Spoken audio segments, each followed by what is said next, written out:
সুপ্রিয় শিক্ষার্থীরা, কেমন আছো? সকলে আশা করি ভালোই আছো। আজকে আমি দেখাবো নবম শ্রেণীর বার্ষিক পরীক্ষার নির্দেশিকা 2024, বার্ষিক সামষ্টিক মূল্যায়ন নির্দেশিকা 2024, বিষয় বাংলা শ্রেণী নবম। ক, বার্ষিক পরীক্ষার পাঠ্যক্রম। ক্রমিক নম্বর 1, অধ্যায় প্রথম, অভিজ্ঞতার নাম। বিভিন্ন মাধ্যমে যোগাযোগ করি, পৃষ্ঠা 1 থেকে 14। ক্রমিক নম্বর 2, অধ্যায় দ্বিতীয়, অভিজ্ঞতার নাম। প্রমিত ভাষা ব্যবহার করি, পৃষ্ঠা 15 থেকে 33। ক্রমিক নম্বর 3, অধ্যায় তৃতীয়, অভিজ্ঞতার নাম। রচনা পড়ি, দৃষ্টিভঙ্গি বুঝি, পৃষ্ঠা 34 থেকে 77। ক্রমিক নম্বর 4, অধ্যায় চতুর্থ, অভিজ্ঞতার নাম। ব্যাকরণ মেনে লিখতে শিখি, পৃষ্ঠা 78 থেকে 99। ক্রমিক নম্বর 5, অধ্যায় পঞ্চম, অভিজ্ঞতার নাম। বিবরণমূলক ও বিশ্লেষণমূলক রচনা লিখি, পৃষ্ঠা 100 থেকে 112। ক্রমিক নম্বর 6, অধ্যায় ষষ্ঠ, অভিজ্ঞতার নাম। সাহিত্য পড়ি, সাহিত্য লিখি, পৃষ্ঠা 113 থেকে 122, 139 থেকে 149, 163 থেকে 171, 180 থেকে 192। মূল্যায়ন কাঠামো।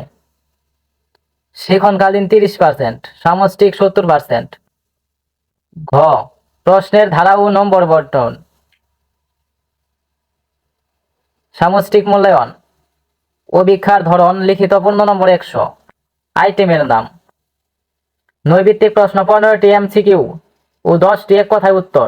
প্রশ্নের সংখ্যা 25টি, মোট নম্বর 25। সংক্ষিপ্ত উত্তর প্রশ্ন 10টি থেকে 10টির উত্তর দিতে হবে। প্রশ্নের সংখ্যা 10টি, মোট নম্বর 20। রচনামূলক প্রশ্ন দৃশ্যপটবিহীন। প্রশ্নের সংখ্যা 3টি, মোট নম্বর 15। রচনামূলক প্রশ্ন দৃশ্যপট নির্ভর 7টি থেকে 5টির উত্তর দিতে হবে। প্রশ্নের সংখ্যা 5টি,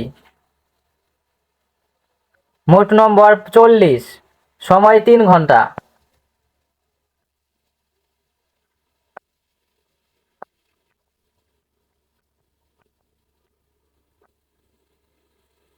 প্রতিটি দৃশ্যপটের বিপরীতে 2টি অংশ থাকবে।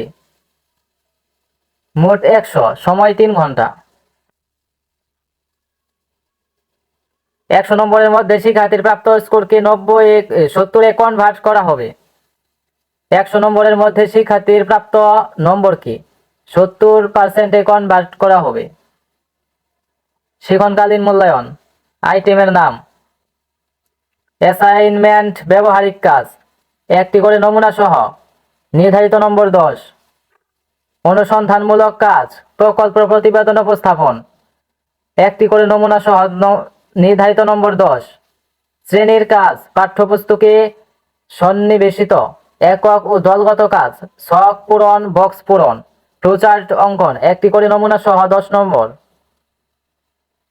নির্ধারিত নম্বর 10।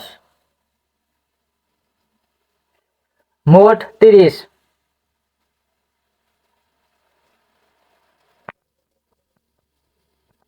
সুপ্রিয় শিক্ষার্থীরা, এই ক্লাসটি এ পর্যন্তই। পরবর্তী ক্লাসটি আমরা এই জায়গা থেকে শুরু করব। তাই সবাই পরের ক্লাসটি দেখার জন্য এই চ্যানেলটি সাবস্ক্রাইব করে আমাদের পাশে থাকবে। ধন্যবাদ সবাইকে।